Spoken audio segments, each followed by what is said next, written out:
Oke, bismillahirrahmanirrahim. Assalamualaikum warahmatullahi wabarakatuh. Pada pertemuan ketiga ini kita akan membahas tentang controller. Tapi sebelumnya kita akan ulas kembali materi sebelumnya yang kemarin belum sempat selesai, yaitu untuk mungkin sekilas nanti tentang Anchor Tag, bagaimana sih mengarahkan sebuah link untuk menuju ke router yang kita buat. Kemudian berikutnya akan saya jelaskan tentang apa itu controller dan bagaimana cara membuatnya, kemudian mengambil control dengan router, kemudian memparsing parameter dari router control, dan yang terakhir mungkin nanti saya jelaskan sekilas tentang bagaimana sih, mengapa sih kok kita butuh sebuah controller. Kemudian sebagai penyambung ke materi selanjutnya, nanti teman-teman akan mencoba lagi menginstal atau menerapkan, mengintegrasikan Bootstrap dengan Laravel 7 atau 6, karena Bootstrap ini sudah tidak include di dalam Laravel sejak versi 5.8. Oleh karena itu, ketika teman-teman menggunakan Laravel 6 atau 7, ketika ingin menggunakan Bootstrap, teman-teman harus menginstal kembali atau menyertakan menggunakan scaffolding untuk mengintegrasikan Bootstrap dengan Laravel kembali. Oke, kita lanjutkan ke materi yang sebelumnya, yaitu bagaimana sih menghubungkan sebuah link dengan router. Kemarin kita sudah buat beberapa file untuk view yang ada di view. Di sini kita coba akses ke info mahasiswa. Kemarin router untuk mengarah ke info mahasiswa yang sudah kita buat, yaitu info MHS ini misalkan. Coba kita tambahkan sebuah link untuk mengarah ke router info MHS.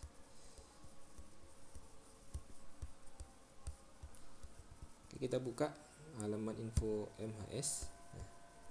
Di sini kita tambahkan sebuah Anchor tag.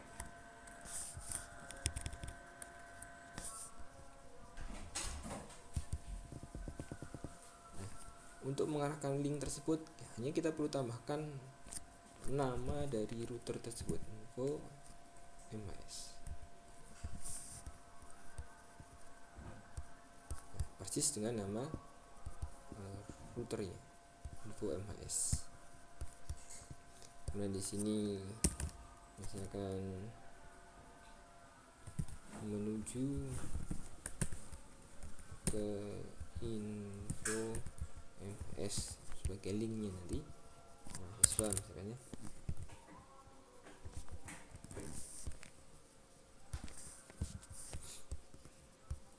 Ini kita simpan.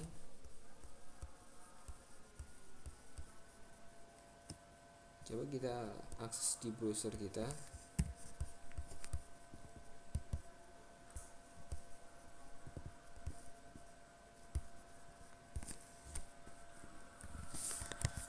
Info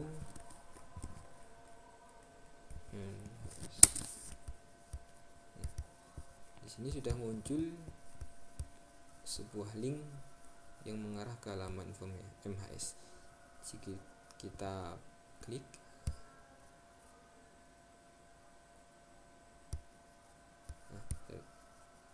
mengarah ke info MHS.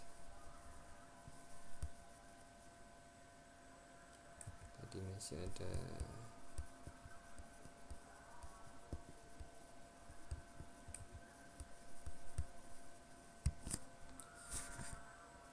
info MHS.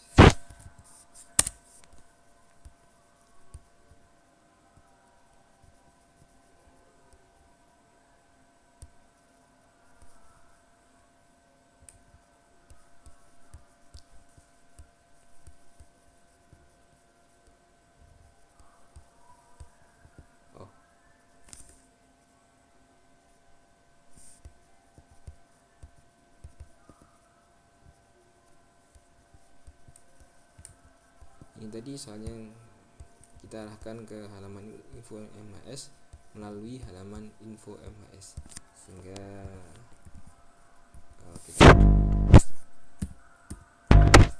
kita tetap menuju ke sini. Ini menuju ke halaman ini sendiri karena tadi kita arahkan. kita coba arahkan ke routing yang lainnya. Misalkan kita arahkan ke welcome atau routing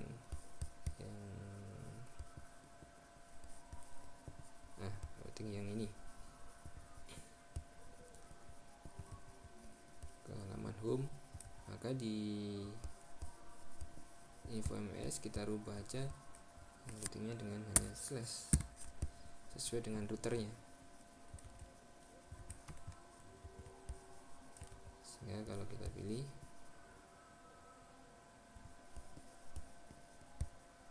dia akan menuju ke halaman awal.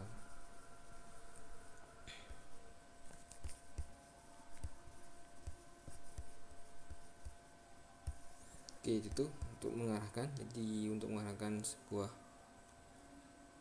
link menuju ke router, cukup kita panggil nama routingnya saja, atau URI-nya saja, linknya saja. Kita tidak perlu repot-repot.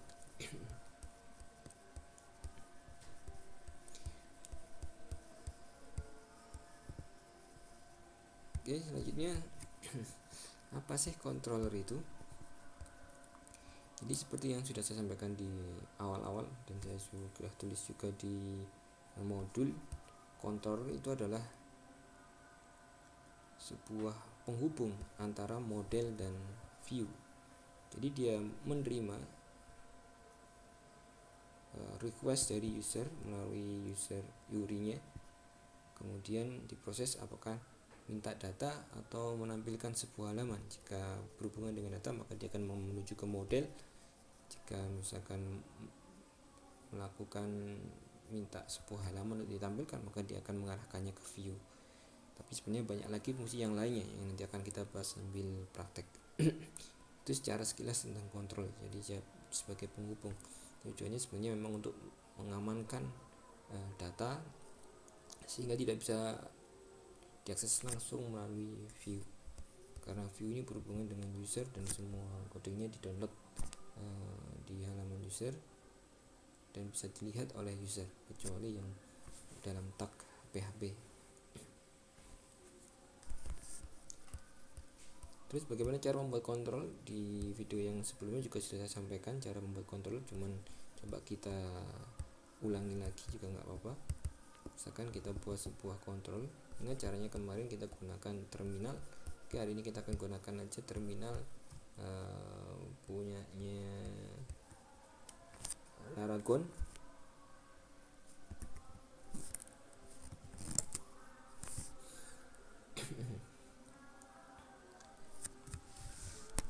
Untuk membuat controller yang praktis kita gunakan PHP Artisan, walaupun kita juga bisa sebenarnya membuatnya secara manual.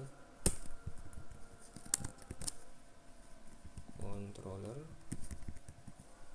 kemudian nama kontrolnya. Kemarin kita sudah buat kontrol mahasiswa, coba sekarang kita buat lagi namanya kontrol dosen. Misalkan dosen.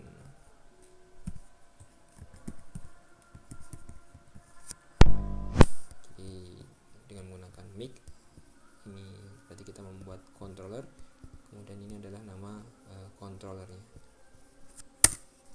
Oke, kita enter, kemudian sukses. Kita lihat di dalam file folder controller yang ada di dalam folder app, kemudian di dalam folder controller sudah masuk sebuah controller baru yang namanya dosen controller. Kemarin kita buat mahasiswa controller, walaupun belum kita gunakan sama sekali. Isinya sama. Jadi di sini disediakan namespace controller, kemudian request untuk menangani user request, kemudian ada sebuah kelas yang merupakan inherit turunan dari kelas controller yang ada di dalam Laravel. Nanti coding kita akan taruh di sini.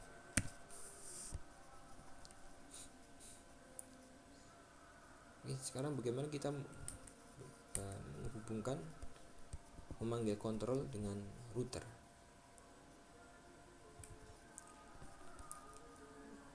Untuk memanggil kontrol dengan router kita perlu membuat sebuah routing baru atau kita buat dulu aja sebuah function di sini.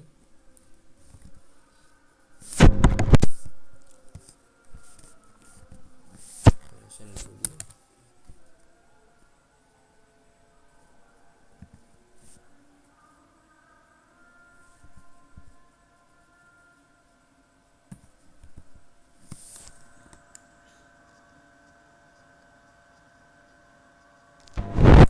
Ada yang saya tentang shortcutnya ya.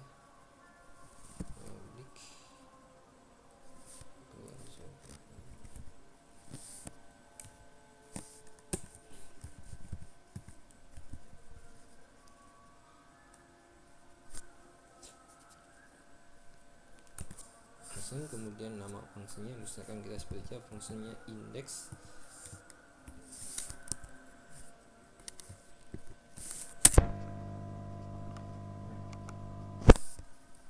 Di sini misalkan kita arahkan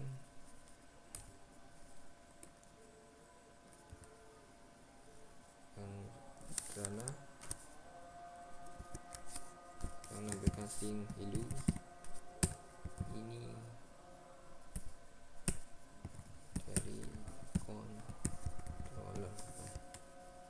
Kalau kita save, kemudian bagaimana kita memanggilnya di router, kita tinggal membuat sebuah routing baru. Di sini misalkan kita gunakan aja, sudah kita copy,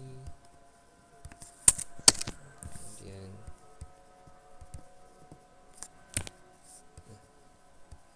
untuk mengarah ke controller pertama kita gunakan routing dulu, yang di sini saat ini kita gunakan get dulu.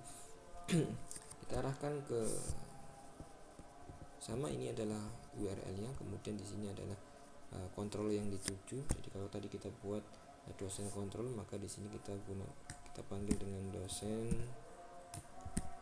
controller. Kemudian untuk mengarah ke functionnya, function apa yang dituju, kita gunakan add. Tadi kita kasih nama fungsinya dengan nama function index. Jadi di sini kita ingin mengarahkan ke sana, maka di sini kita panggil index. Save. Kemudian misalkan di sini kita sebut aja dosen, misalkan URL-nya. Maka kalau kita panggil di URL di browser dosen,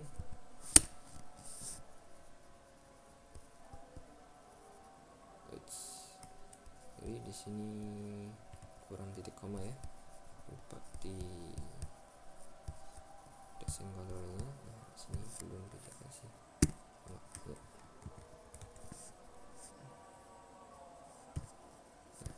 Hello ini dari controller. Oke. Misalkan kita rubah lagi di sini, kalau sekarang lagi tren tentang API web service. Di sini juga sebenarnya untuk melempar data JSON cukup sederhana, cukup kita gunakan kurung kotak atau untuk menampung array. Di sini kita buat sebuah parameter sederhana, misalkan di sini variabelnya nama, kemudian di sini nama dosennya,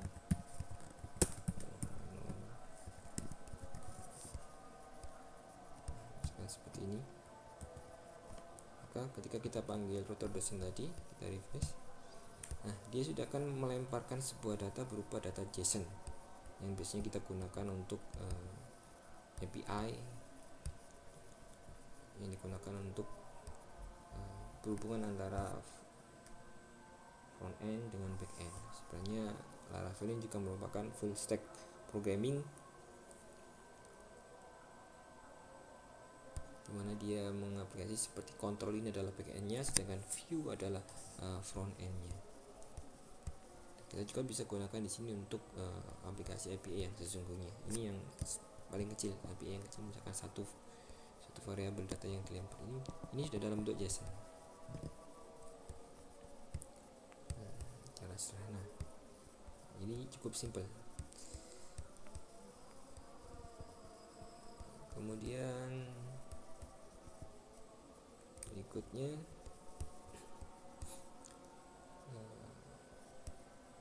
kita sudah belajar tadi membuat controller, kemudian bagaimana controller memanggil controller dengan router sudah juga, kemudian bagaimana mempricing parameter dari router ke controller. Sebenarnya caranya sama,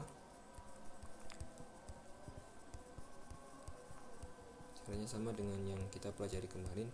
Jadi kalau mempricing routing berarti di dalam routingnya misalkan di sini kita kasih burung kurawan.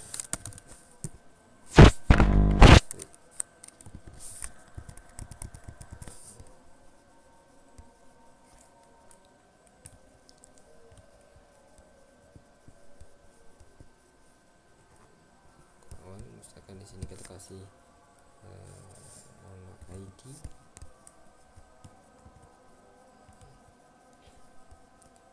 kemudian dressing control, misalkan di sini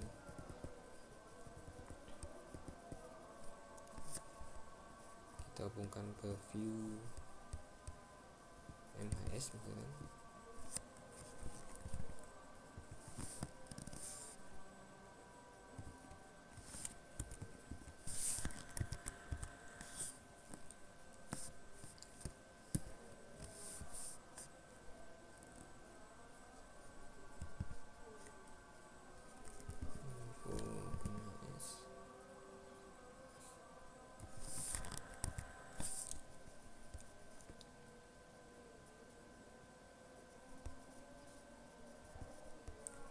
ID-nya nanti kita tangkap di sini.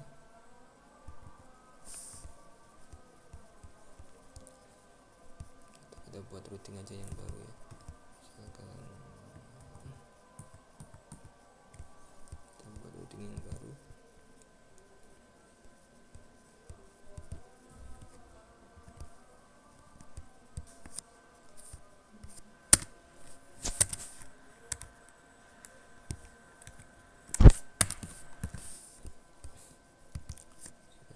So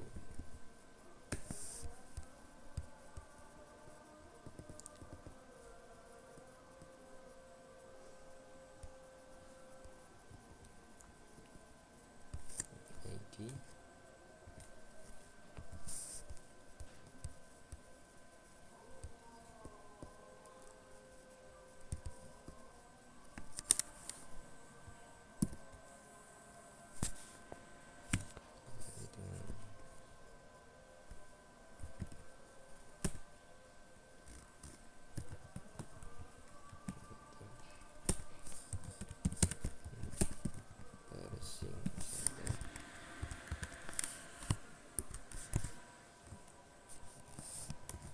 gabungkan dengan ID.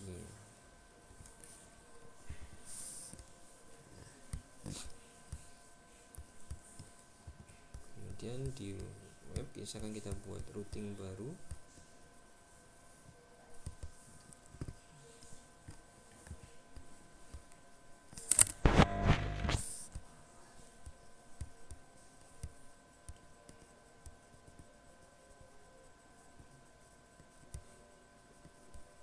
kita arahkan ke kita rubah ini tadi.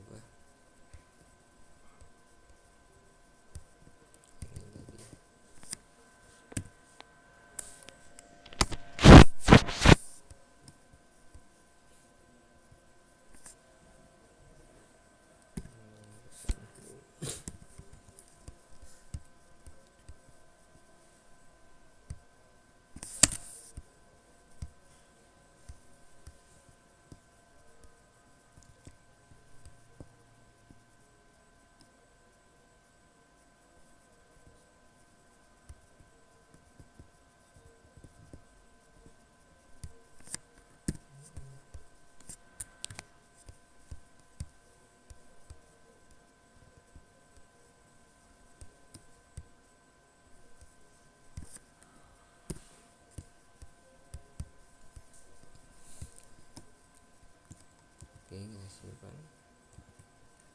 Lalu kita akses dengan dosen, kemudian ID-nya misalkan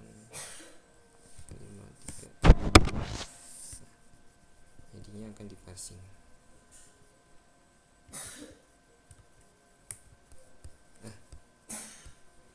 Kemudian itu parsing parameter. Kemudian selanjutnya adalah mengapa sih kita perlu kontrol. Sebenarnya kontrol bukan hanya digunakan untuk menghubungkan antara view dengan model, tapi nanti banyak aplikasi yang kita gunakan, terutama untuk security, out, middleware dan yang lainnya. Nanti kita akan bahas selanjutnya. Kemudian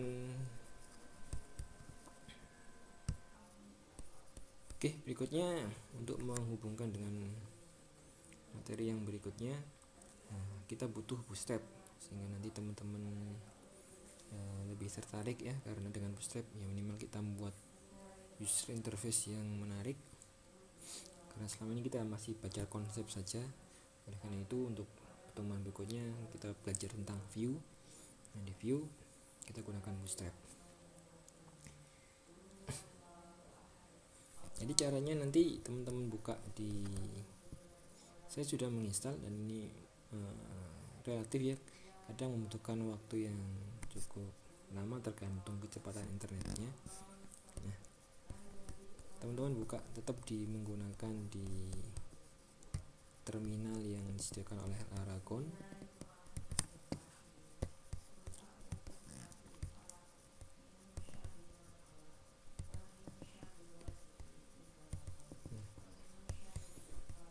Ini ada 3 tahap.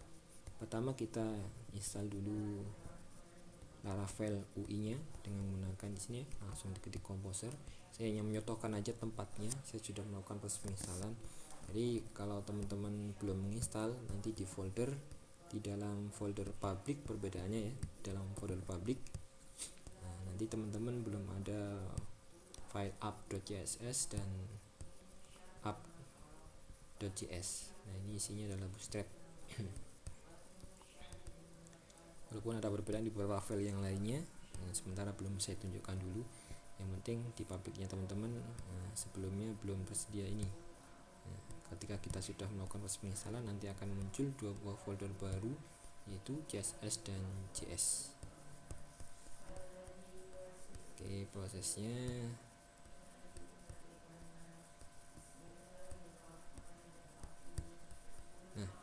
di sini teman-teman ketikkan langsung Composer tanpa tanda minus ya, langsung Composer, kemudian require Laravel UI. Di sini sebenarnya di dalam Laravel UI ada 3 isi ya. Isinya itu di dalamnya di sini itu sebenarnya ada bootstrap, ada view JS, ada React.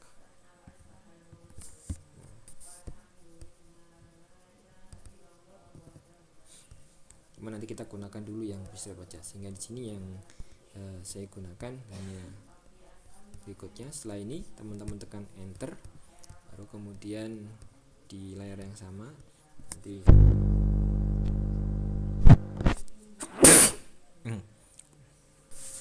ini nanti akan melakukan proses ini. Sudah saya lakukan penginstalan sehingga di sini sudah muncul ini ya, sudah dilakukan updating, dan ini juga tidak connect internet saya karena saya sudah lakukan installing. Terminal dulu. Nanti ada prosesnya cukup lama, jadi bukan seperti ini, tapi nanti ada proses download Laravel UI-nya. Harus connect internet, kemudian baru ketik teman-teman PHP artisan UI bootstrap. Di sini kita pasang bootstrapnya.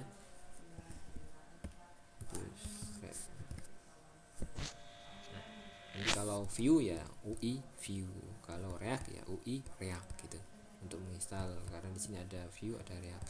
Jadi tergantung user interface apa yang teman-teman gunakan. Ini yang semuanya digunakan untuk front end ya. Bootstrap, view, React itu digunakan untuk front end. Nah, kalau sudah enter. kemudian yang terakhir baru kita run npm. Kalau teman-teman tidak menggunakan Laragon, nah biasanya npm-nya tidak termasuk di dalamnya. Teman-teman harus menginstal npm terlebih dahulu. Tapi karena kita menggunakan Laragon, jadi kalau kita gunakan yang full, npm sudah disertakan di sana, sehingga tinggal kita gunakan saja. npm install nn ini sebenarnya bisa dipecah ya. npm install kemudian enter bisa, kemudian npm run dev enter. Tapi bisa juga langsung digabung menjadi dua seperti ini dengan menggunakan nn ya. Sehingga lebih jadi sebenarnya ini dua perintah ya, npm install kemudian npm run dev. Apa itu npm install, npm run dev? Nah, teman-teman nanti bisa browsing di internet karena butuh penjelasan yang cukup panjang di sana. Oke, sekian dulu pertemuan dari kami. Nanti kalau ada sesuatu yang belum jelas silahkan ditanyakan di Google Classroom. Oke, saya akhiri. Assalamualaikum, semoga bermanfaat. Assalamualaikum warahmatullahi wabarakatuh.